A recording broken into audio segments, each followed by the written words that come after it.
QA webinar. Thank you for joining us today. I think we've got a few people that are going to be dialing in, and hopefully they won't miss out on too much of this opening.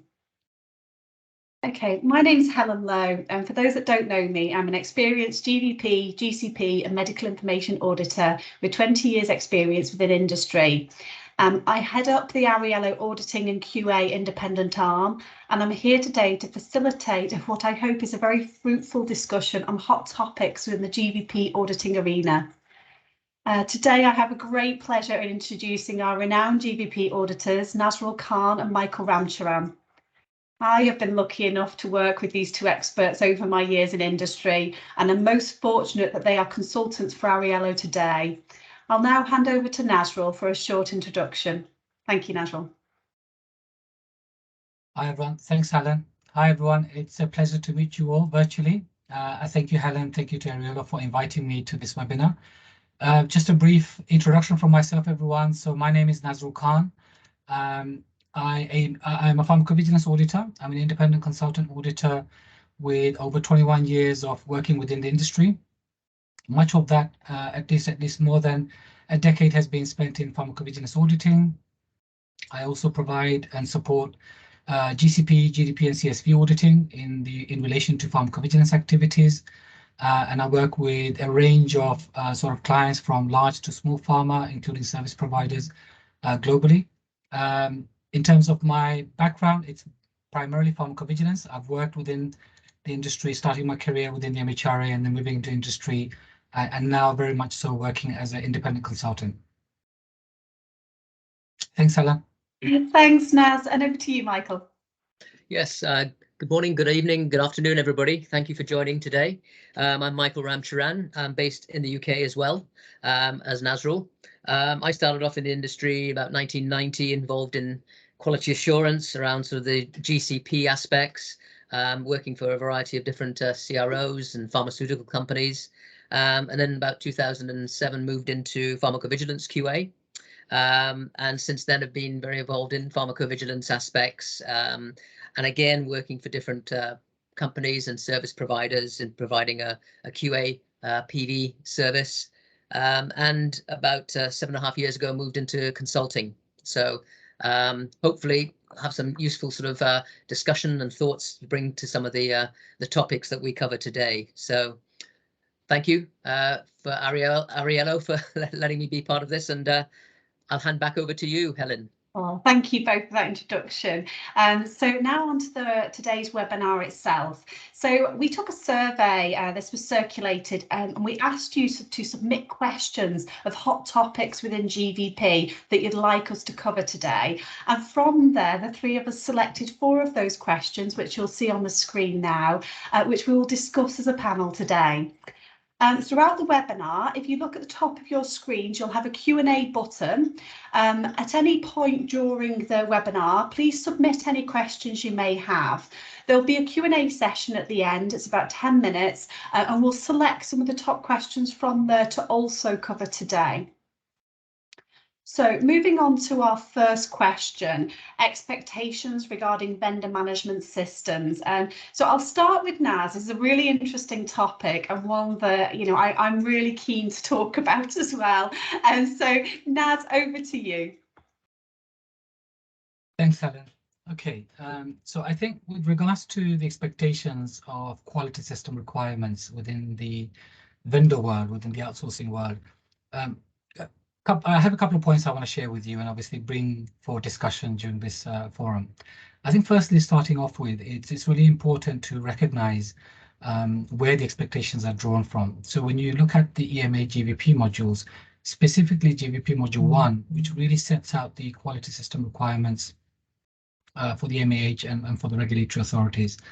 So when you have a situation where an MAH is outsourcing pharmacovigilance activities to a vendor or a service provider, for example, then the quality system requirements and expectations are also kind of passed on to the delegated party. And that really means that there is an expectation that the quality systems within a vendor, within a service provider, has to be within the sort of confines of the GVP Module 1 expectations. So it really has to be built around the components of the guidelines that are set out in the GBP modules. So that's really a good place to start. It's really a useful place to go back to often to try to kind of remind yourself of what the expectations are, and especially if you're developing a quality management system within your organization, especially if you're from a vendor or a service provider setting, then this is a really good place to start. You know, you can really start to put together the pieces that are necessary in order to start to develop and establish your quality system expectations. I think what's also important for many of you who are, I'm sure you are all familiar with GBP Module 1. When you read GBP Module 1, it's important to also identify that various other industry expectations and standards are also drawn into how GBP Module 1 was prepared and provided. And this really goes back to the ISO standards. So at the very beginning of GBP Module 1, there is an explanation in terms of some of the components that have been drawn from other GXPs as well as ISO standards. So it really is a very comprehensive guideline when you're establishing a quality system. The other things that we have come across as auditors, and of course, you know, in our daily auditing life, is to do with the agreements. So as you know, when it comes to delegated pharmacovigilance activities, there will always be a PVA or an SDA involved between the two parties, the MAH and the contracted party. One of the common areas, or at least I believe certainly there's an opportunity for evolution here. A majority of contractual agreements do not provide or go into the level of detail that are expected when it comes to quality system management. And what that really means is that there's a lot of focus on things like, you know, case processing, literature review, and other specific PV items. But when it comes to the overall management of the quality systems between the parties, often, you know, agreements fall short. And this is not a fault of anybody within industry or regulators. I just think it's the evolution of how SDAs and PVAs have moved on. And we are at a juncture where I do believe that there is an opportunity to focus on that. So again, I do draw that to attention here, that when you're looking at contractual agreements, to also pay attention to how you define your key performance indicators. You know, what will be your compliance measures from a service provider or a vendor perspective in terms of the service delivery and oversight. You know, what are those oversight activities that you would need to provide to your client, to the MH, but also to be able to fulfill the regulatory obligations and expectations. The other important aspect is also the vendor audit program or the service provider audit program. So if you're a large vendor or a service provider providing a range of pharmacovigilance activities and services to your clients, to MAHs, then there is also a need to make sure that your quality systems are being monitored for effectiveness, that they're robust and there are no issues being identified in those. So therefore, you know, vendor audit programs are important. I have seen in my experiences, many large service providers do have a vendor audit program or a service provider audit program within their internal systems. So again, I think GBP Module 4 is really important here in terms of alignment, in terms of the risk-based approach that is taken, but also making sure that when you're performing the audit or internal audits, that, you know, the focus is on the impact on the MAH-PV activities. Just to give you a couple of examples, I think I've seen, and again, this is not a case of right or wrong, but I've seen in my experiences where internal audits are being performed by vendors, but really the focus is from a process perspective, and the relationship of the impact between what is identified during audits does not necessarily always map into the MAH's PV activities. So for example, if you have a number of clients where you're providing case processing or other types of PV services and activities, you've got to really think about the impact on those areas as well, not to isolate the audit program, that it has to be complementary, as well as obviously benefiting your organization and being able to give you the oversight you need as well. So again, it's really important to have a very robust vendor audit program. And again, GBP Module 4 is extremely useful and important when it comes to defining the parameters you need to develop and establish your program.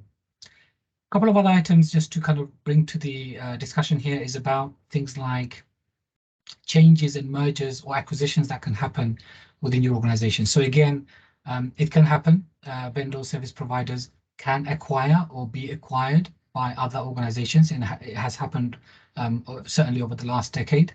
And when that happens, there's usually a process of integration that will take place. So it's really important to be able to identify and really kind of manage that integration from a change control perspective, and ensure that obviously your MAHs, or at least your quality systems, are not being impacted. Again, going back to the beginning, remember that your quality system requirements and expectations are going to be measured against the GVP standards, specifically GVP Module 1. So things like integrations, monitoring your change control, monitoring KPIs and compliance within your own quality system, monitoring your business development, things like staffing, training, how these things will be impacting the overall PV systems that you have developed. So that's another important aspect to also consider when you're establishing your quality systems, or at least managing quality systems from the vendor and the service provider end. I think the other thing also, when we were looking at this question, we also looked at things like what kind of metrics data are available other than what we can provide you as auditors. So if you are familiar with the MHRA's inspection program, the MHRA often will publish compliance metrics data on their inspection findings. So if you look at the current data, which they've published for 2020 to 2021, the top finding was to do with quality management system. So out of 15 routine inspections that the MHRA conducted, there were 17 minor and 6 major findings that they presented during their inspection. So that's quite interesting, and it's important. And when you break that down in terms of the categories that these findings were made against, it were topics like procedural documents, records management, training, contractual agreements.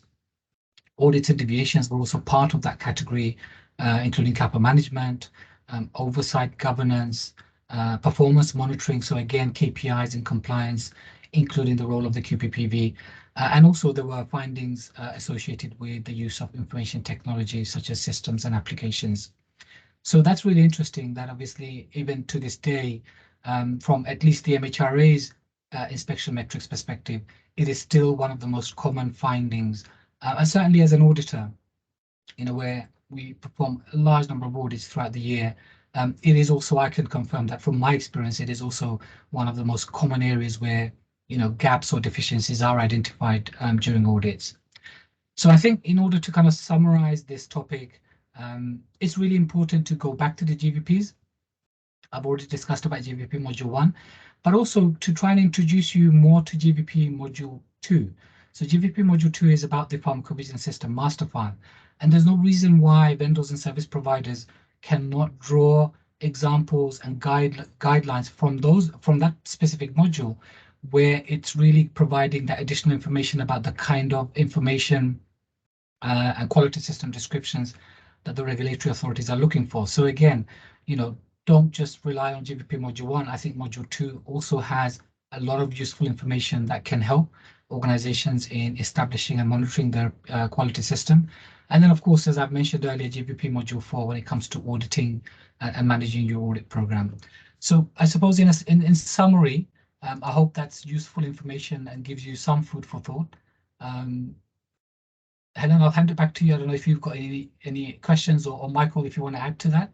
One of the questions that came up, so I did a discussion on vendor management at the RQA, and one of the discussions that came up was regarding subcontracting and how to avoid this, and whether this should be completely avoided. I don't know, have you had a lot of experience with subcontracting? And the second question that arose, which we'll come back to as well, is what level of detail do you need to go into in your PSMF regarding vendors and their subcontracting?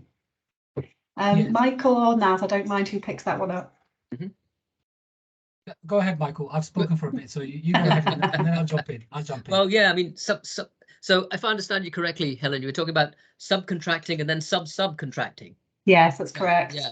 Well, you're walking into a minefield there, aren't you, when you kind of are going to that level of subcontracting. I mean, one thing obviously that auditors, regulators would be very keen to explore is what level of oversight you have of your subcontractors and of the subcontractors who then subcontract out. Obviously, you want to make sure that if you have to go down that route, you do a lot of good due diligence activities beforehand, involve the right parties in discussions to make sure that, you know, for example, some of the maybe medical affairs individuals who may be involved in some of those activities, that they need to be clear as to what the expectations are, and, you know, in order to assure compliance to the relevant, you know, regulations.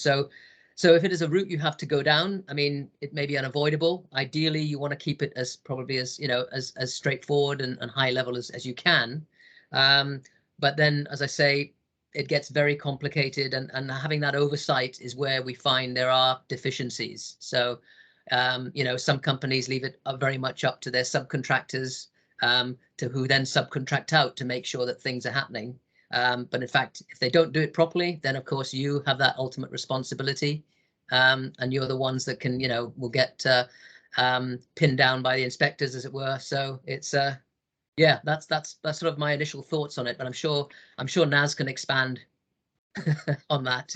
No, I think you've touched on it, Michael. I think when you're subcontracting or subcontracting, one of the common areas where, you know, there are quite a lot of weaknesses, certainly from an auditing perspective, I've come across, you know, challenges I've seen, is to do with the due diligence activities. So, well, it's easy to subcontract, but then you have to make sure that your due diligence activities are also as robust. So almost put yourself in the MAH issues and think about what the inspectors or auditors would expect from the MAH, for example. And that's an area that often can have gaps. And I've seen, certainly from my auditing experience, where there are gaps where the level of detail, the level of due diligence isn't as robust. And it really goes back to what I was reiterating about the audit program. So the audit program within your organization, and I think that's where, if you're certainly subcontracting, the need for an audit program already becomes more warranted. You know, there's a greater need to make sure that you have a robust audit program where, if you are subcontracting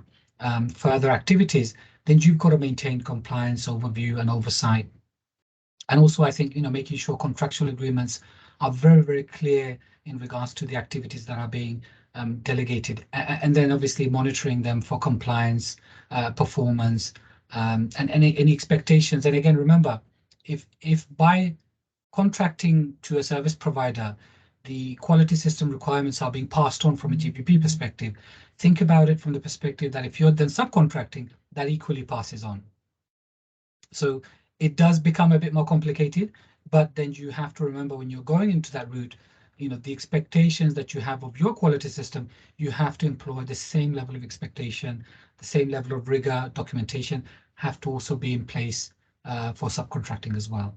And I think the other question you had, Helen, was about the level of detail you would need to be able to go into in the PSMF when it comes to detailing your vendor or service provider activities, right?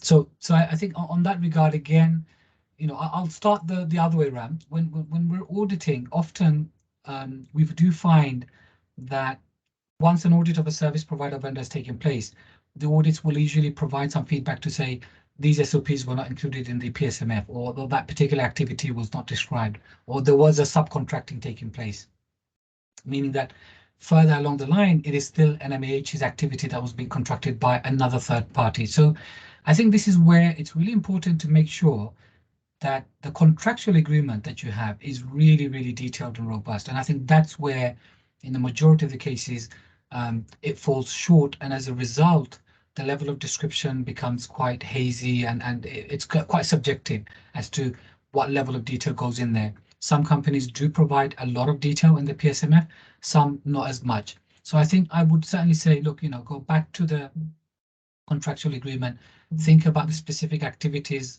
tasks that are delegated, and start from there, because that will really help you to identify the key areas that you need to focus on the main body.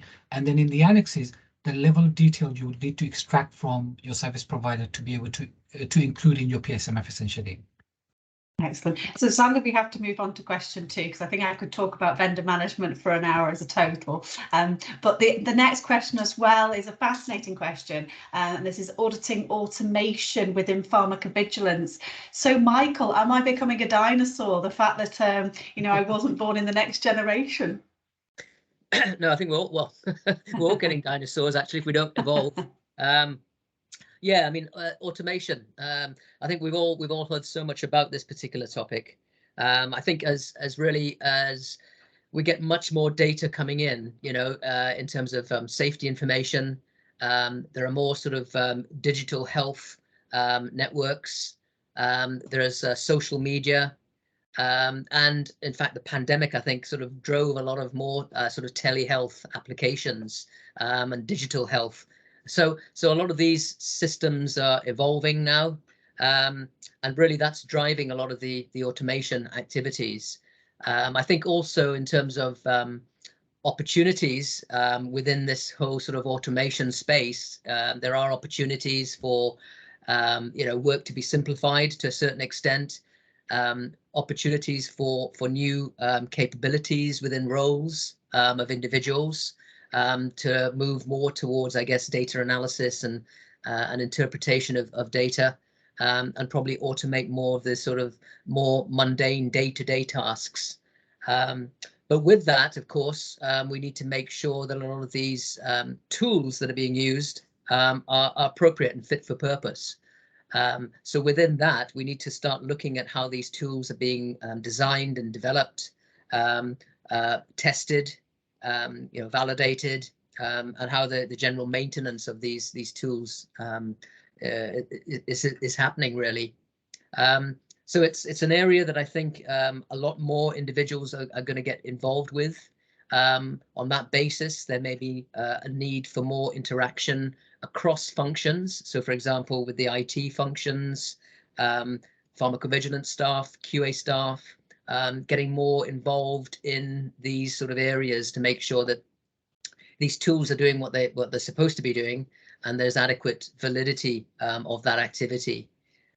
One of the other things, obviously, there are sort of challenges with these developments. So, for example, there's the the lack of regulations that there are around some of these activities.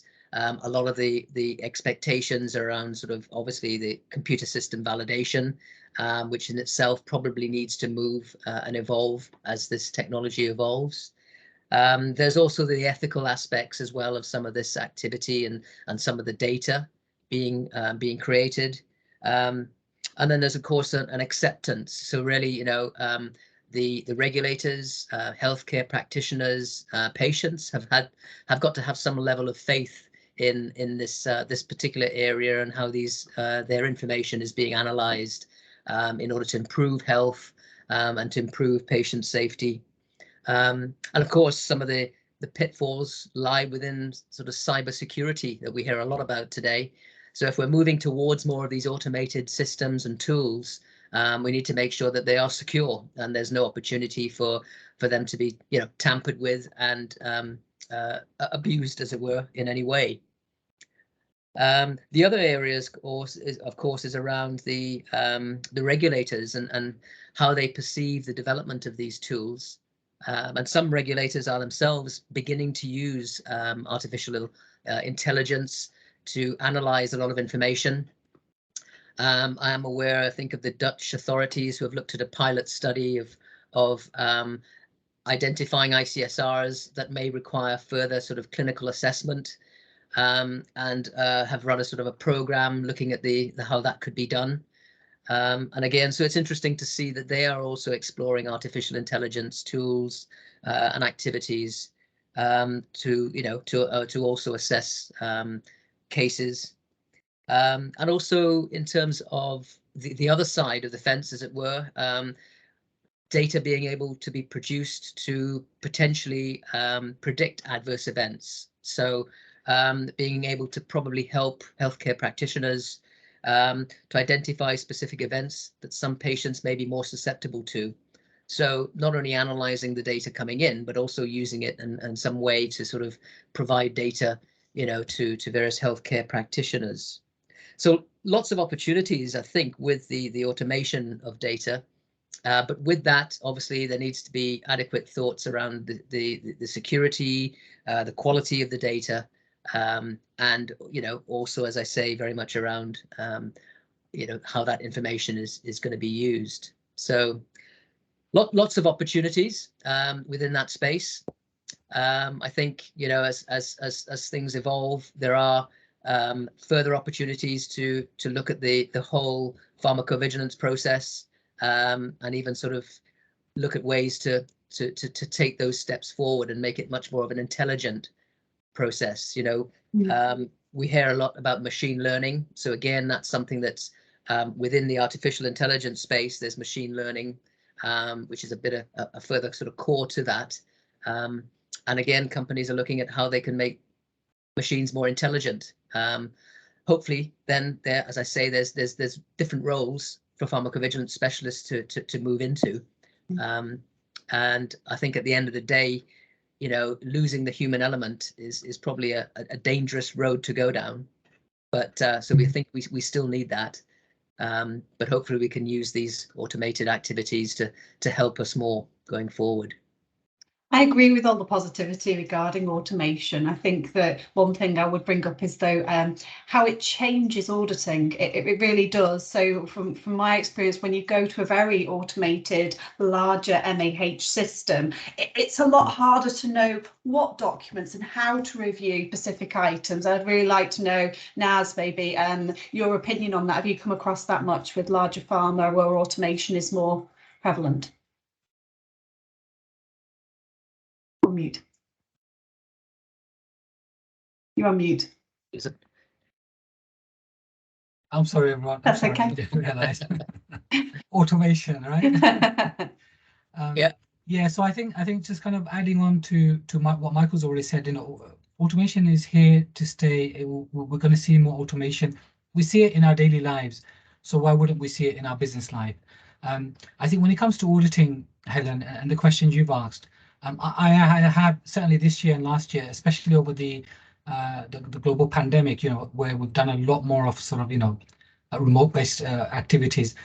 We're using, you know, things like Teams and Zoom and various other platforms. They may not be directly related to pharmacovigilance, but the technology certainly is. And one of the things I've certainly seen in auditing is that when you're auditing, okay, you've taken out the human element, there is a data transfer or at least a automation of data taking place. What's important is also to think about where the system may generate issues or, you know, alerts regarding to data transfer. When data is transferring from one system to another, if it cannot match or map into a particular field, it will reject the data. And so putting on your auditing hat, you've got to think about the kind of reports that can be run from a system that would allow us to be able to engage with the system to be able to identify those areas of deficiencies. So that's something that auditors will often ask. I mean, I would routinely ask to say, look, you know, could you run a report to show over this period, how many instances of rejected cases did you have, or how many misclassifications did you identify? So even with the introduction of automation, there is still an element of operational activity, and I think this is about rethinking that activity where you don't have a human person processing the case. In that event, you've got to now think about the background activities that you need to be able to establish, which can enable you to monitor your automation.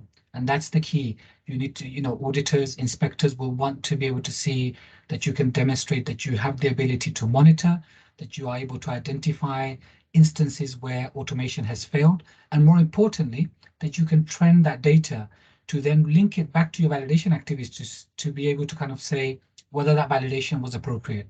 Remember, a lot of the systems will require validation.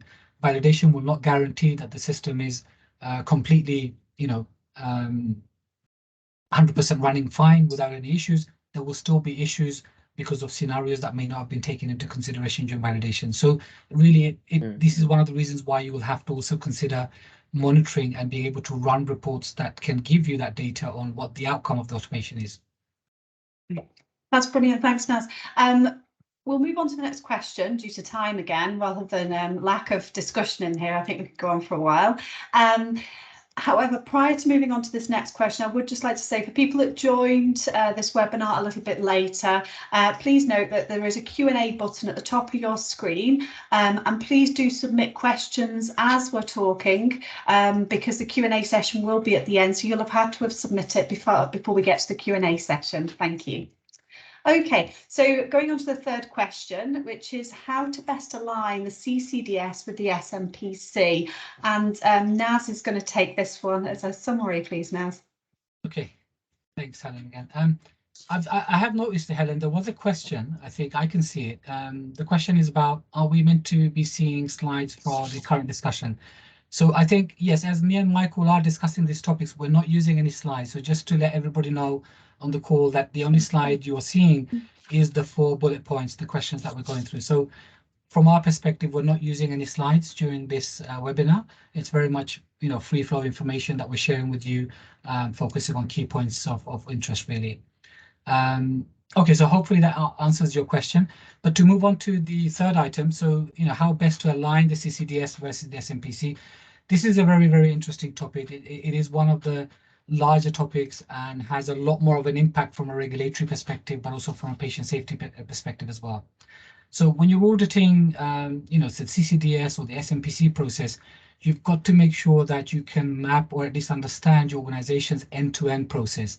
And that really means that where does the signal begin from? Where is the data coming from? And what are the handshakes that need to happen within your PV processes before that final submission or before that change can be made and submitted to the regulatory authority. So that's really important, is to be able to identify your end-to-end process. And again, this is an area where often during audits and inspections, it's a common finding where the touch points are not very clear, or there are deficiencies between the handovers between the process, because it's a very lengthy process and it's a very complicated process and requires multiple different functional groups to get involved as well.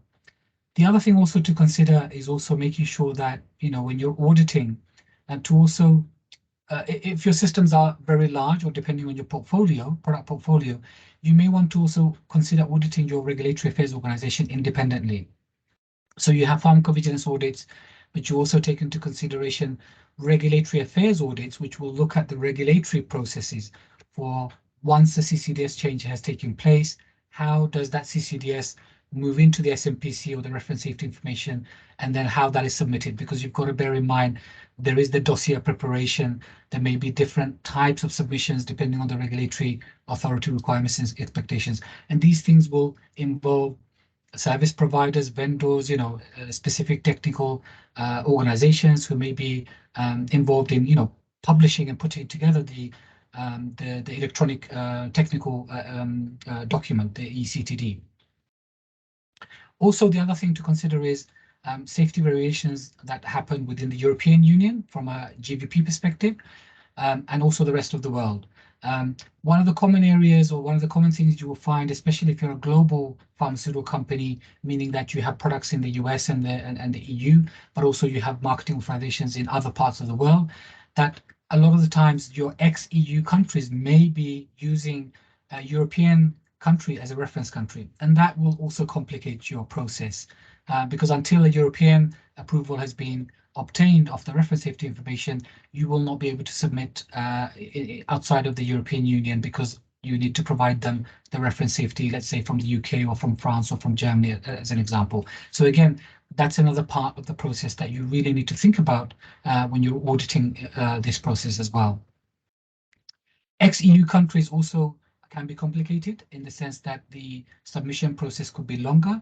There are countries where if you have an existing submission, they may not allow you to submit a revised submission that may have already taken place within your organization, meaning that the CCDS has already changed prior to the last submission. So again, this is where that level of tracking, the detail of monitoring becomes important. And that's why I kind of reiterated at the beginning that auditing the regulatory affairs organization is a very useful idea here, because there is a lot of these technical processes that you will have to go into to really fully identify the entire workflow and where your submissions are taking place, how long they're taking and how they're being monitored, and what the links are between submissions. And that's where you will find a lot of the times that the gaps can occur, where the links are not very clearly defined. And if you don't have oversight of that, then of course you may miss a safety variation in a particular country. A couple of other items to also consider is things like paying careful attention to what is considered day zero from a signal perspective. So once a signal has been validated and a decision has been made to update the CCDS or the reference safety information from a regulatory perspective, day zero needs to be established at this point.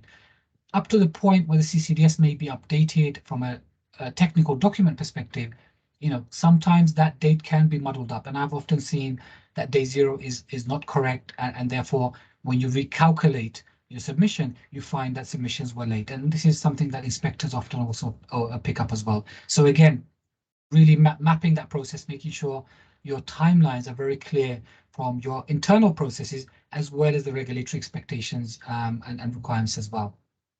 And lastly, sorry, just to draw some attention to, again, as previously as I've kind of given you some MHRA inspection data, I also did the same for this area. So in this area, this is actually one of the most heaviest findings. So out of the data that the MHRA published in 2020 to 2021 of the 15 routine inspections, there was one critical finding in this area. 11 of them were major and 9 were minor. So again, not the highest, but it was the second highest. But in terms of categorization, this category or this particular topic had the highest weight in category. And often, it was to do with the fact that safety variations were not submitted on time or they were late. Also, one of the other important aspects here that I noticed certainly, and I have seen this in audits, but also from an MHRS perspective, is that the data available to the MAH, making sure that that data has been included in signal evaluation that leads to reference safety information update. So this could be market research data, this could be interventional, non-interventional study data, etc. And again, from a process perspective, if there are deficiencies on how that data is received and processed, then of course you could end up not submitting a safety variation because of changes to safety information, or end up submitting a safety variation late, essentially.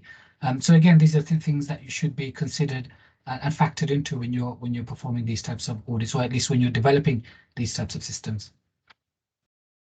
And Michael, do you have anything to add there? There is a quick question on the board as well. Naz, if you want to read that. No, I mean, it's just basically to say, I mean, I think you touched on it before about the PSMF, Naz, and of course, including safety variation data in the PSMF, that's important to have that. And have that aligned with, your source of information as well. So sometimes there can be discrepancies in that area. Yeah, no, thank you, Michael. Yeah. So I think yes, with the PSMF, if you review the PSMF, there is actually some guidance within the PSMF which speaks about this is GVP module 2, by the way, which speaks about the overview of the methods that are used to ensure timelines of safety variation submissions, and also being able to track required safety variations that have been identified for but have not yet been submitted. And what that basically means is that there is an expectation when it comes to the PSMF that the MAH should have data within the annexes where a company has identified safety variations but have not yet submitted them. So this really comes into play from a QPPV oversight perspective, from a PV oversight perspective. And if you draw that information into your PSMF, this will also allow you and help you to keep a track on your safety variation submission. So thanks, Michael, for bringing that to the attention here. Really important point there. So Mary McGuire just wants clarification, Naz, in regards to, she thinks you said about needing to submit to the EU before other countries, but many companies submit to the US before other countries. So I don't know. Yeah. So yeah, thank you for the question, Mary. So just to clarify, now I was just giving an example how in the majority of the cases, yes, you are correct. You will probably have a US registration first, followed by a European registration, or it could be the other way around, depending on the company. And the point I was trying to make is that besides the US and Europe, or EU rather, a lot of other countries, let's say India or African countries or Asian countries, you may find that those countries will utilize either the US or the European submission as their reference. So they may be following the US reference safety information, or they may be choosing to follow French. French is a good example because if you look at sub-Saharan African countries, a lot of them will follow the ANSM when it comes to their regulatory requirements and submissions. So perhaps that's a good example where that's an example of how to pay attention to your European submissions against other submissions. So reference country is the key point here. Thank you for that, Naz, and thank you, Mary, for the question of clarification there. So we're going to have to move on to the next subject. We're only running over by a couple of minutes, but we're doing quite well keeping to this, but they are very good topics that you've all picked, so thank you for submitting them. So the last question that we selected was in regards to non-EU local qualified person versus local qualified person versus EU qualified person.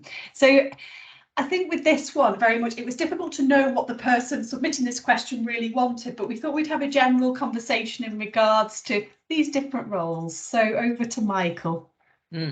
Yes, well, I think one of the things that comes to mind is all this decentralization of role and responsibility across, what really needs to be a harmonized process in order to ensure that, the drugs we're giving to patients are safe and effective. So I think one of the things that obviously we come across nowadays, as the question indicates, is that there is this EU QPPV, and then there may be these local PV responsible people. Call them what you want in terms of a national contact person, or but within that, I think it's important to look and see what structures are in place to make sure that it's very clear to all these parties involved what their roles and responsibilities are, and how they could be communicating to make sure that they're sharing information in a timely manner and are able to follow up relevant actions. So there's useful to have a good structure in place, a good charter and series of processes behind this. So it's quite clear that individuals can, operate as harmoniously as possible across all these different networks. And when it comes to outsourcing of some of these activities, that is again where we find some challenges in the way this particular activity is managed. So very important to have good, clear contracts in place. Again, addressing the roles and responsibilities and the timelines for various activities and communications.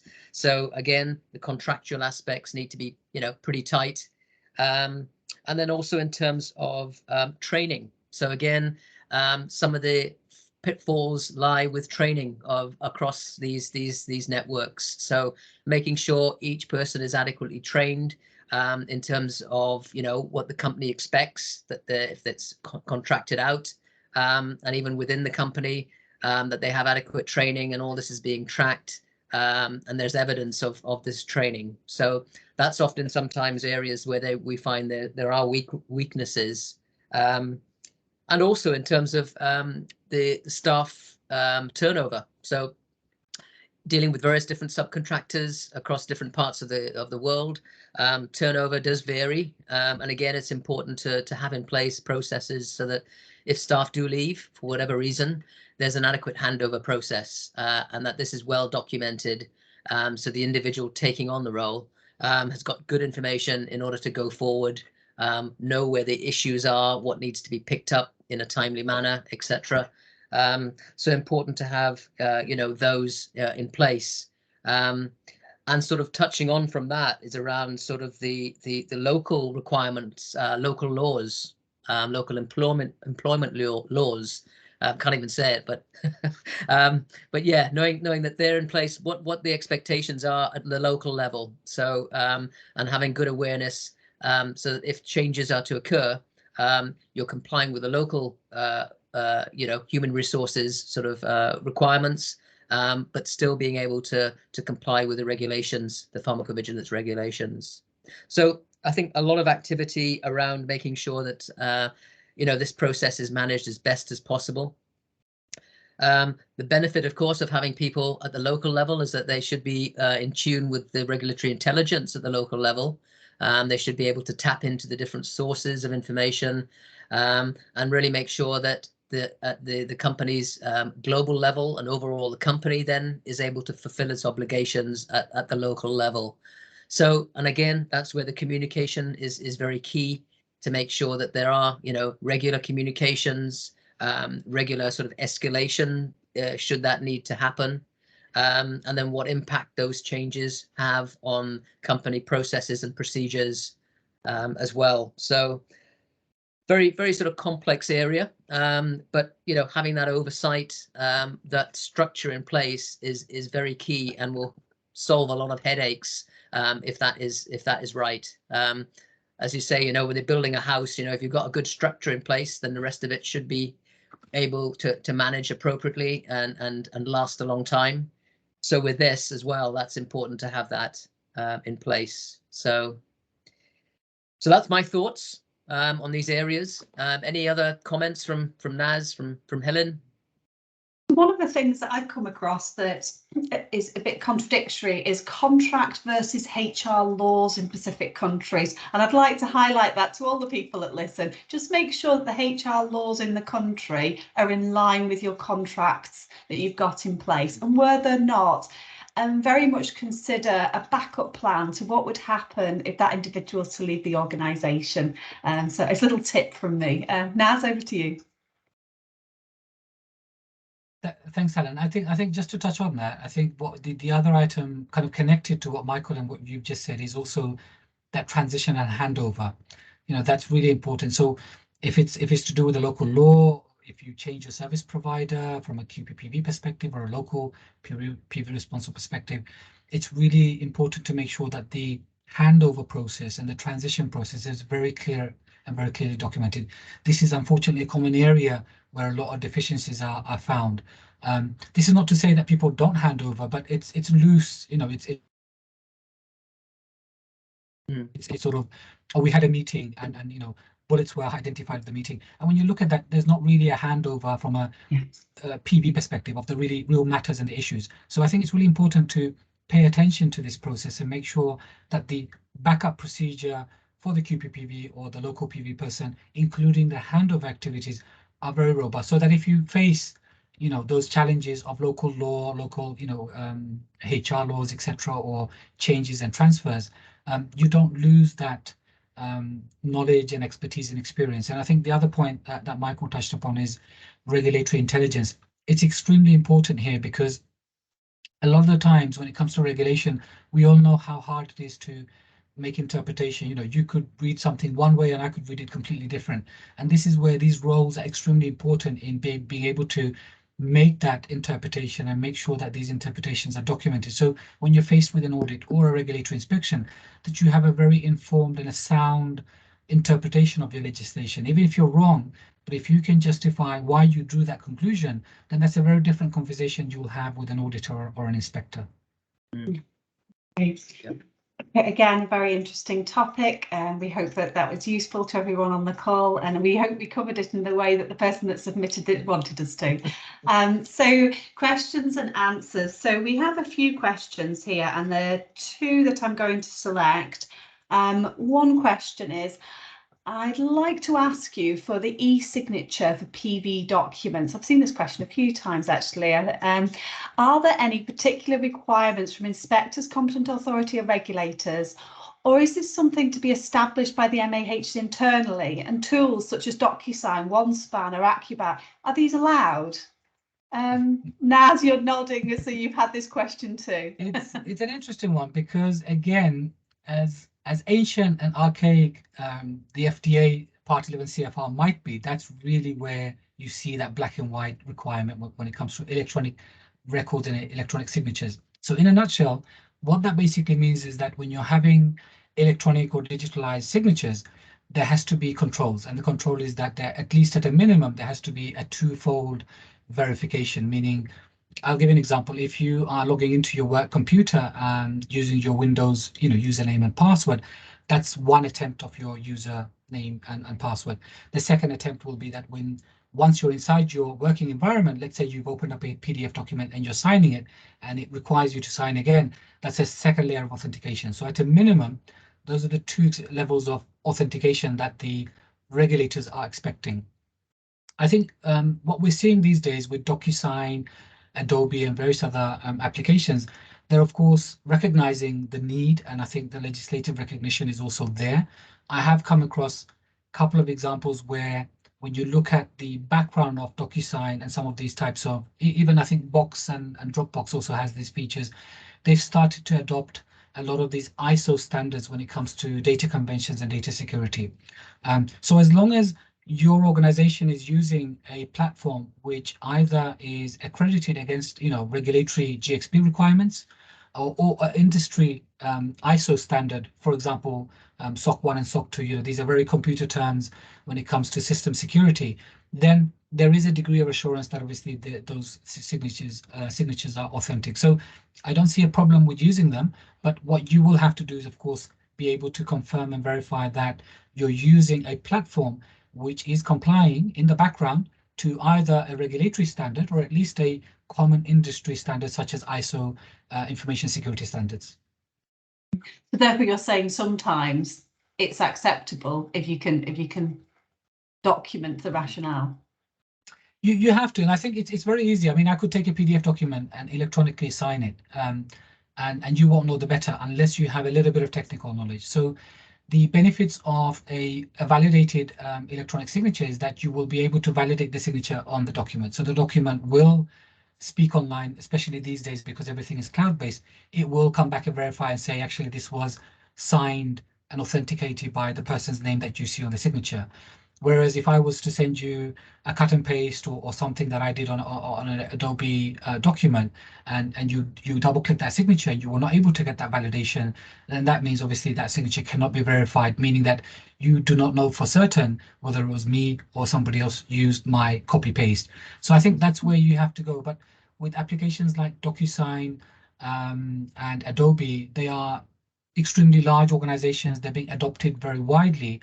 And when you do go on through their websites, and I think that's where it pays to be able to do some due diligence, right, on those organizations, on those types of platforms, to make sure that, because they will publish their quality standards to explain to you what quality standards the signatures hold up to. It's very similar to AWS, Amazon. So majority of you will be very familiar with Amazon from a social perspective, but also from a industry perspective. AWS is a very large infrastructure.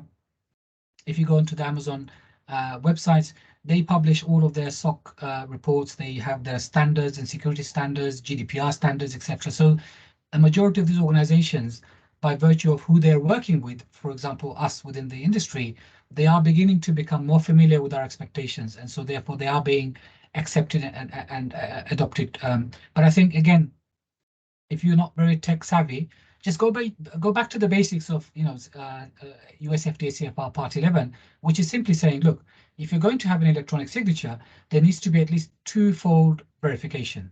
That's it. And you need to be able to kind of, so if you're auditing or if you're questioning the document, that's what you want to answer, is that, does this have a twofold verification? Thank you. I have to move on very quickly. I've picked a question which I hope is a speedier one to answer, because I didn't just want one question in the question and answer session. And so, do I need to audit all my regulatory providers? It's really pertinent to some of the conversations we've had today. And Michael, are you good to cover this one? Do I need to cover? Do I need to look at what's regulatory got to do with PV? All your regulatory providers. So you're talking about what sort of regulatory affairs, or you're talking about like regulatory compliance, I guess.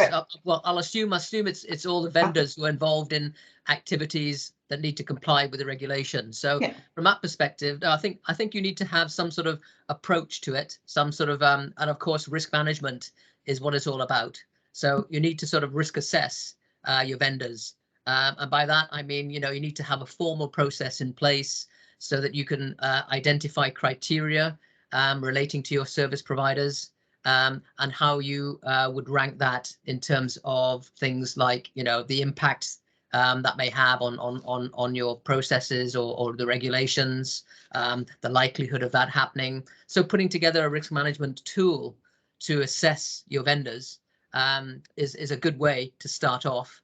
And then from that basis, then look and see which vendors are considered high risk vendors, medium risk, low risk, and then have a program around auditing those based on a cycle frequency, auditing high risk vendors more frequently than the low risk vendors, even the approach of the audits, possibly, having a high risk vendor visited where possible. I know with COVID restrictions being lifted now, people are getting anxious to get out there and have that face-to-face interaction. So those kinds of audits may need to be done for the high-risk vendors, and for the medium and low, you could have sort of a hybrid activity, potentially, using the questionnaires in order to assess initially, and then if alarms ring, then you may want to do some further activity, further assessments.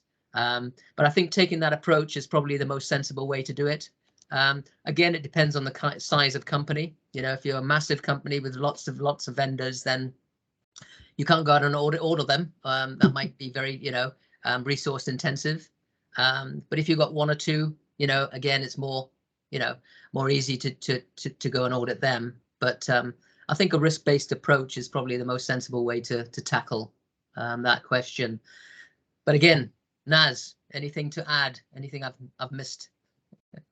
No, I think you've covered it, Michael. I think the only thing I would say also maybe is that if you're auditing from a global perspective, and it's a regulatory topic or it's a particular area within pharmacovigilance, and you have a bunch of vendors, then you can maybe identify those vendors to be part of that system audit or part of that process audit. So, you know, there's another way of ticking off that box from the perspective that you could include them as part of the services or the systems that you're reviewing. Because again, remember, if you're taking a systems-based or a process-based approach, it's about all of the parties that are involved. And if there's a vendor involved in providing, you know, regulatory activities, whether it's on the regulatory affairs side or whether it's on the PV side, there's no reason why, you know, on the PV side, for example, you're doing case processing and literature is performed by a vendor. There's no reason why you can't have a dedicated session where you speak to the vendor or you request data from the vendor.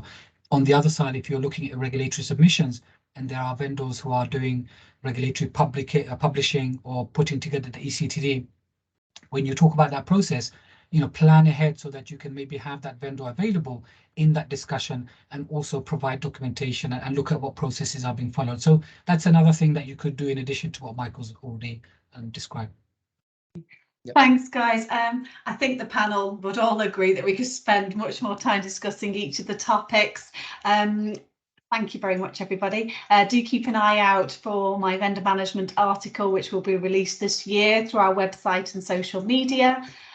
Following this webinar, we'll be submitting a short questionnaire to you, which we'll ask you to complete. This is to help us with future webinar creations and different ideas we might have to be able to support industry and allow access to our auditors at Arriello. Thank you for your time. If you've got any questions, send them to me directly at quality_compliance@arriello.com. And that just leaves me to say have a wonderful holiday season from all of us at Arriello, and thank you for joining us today. Thank you. Thank you, everyone. Bye-bye. Thanks. Bye. Bye for now.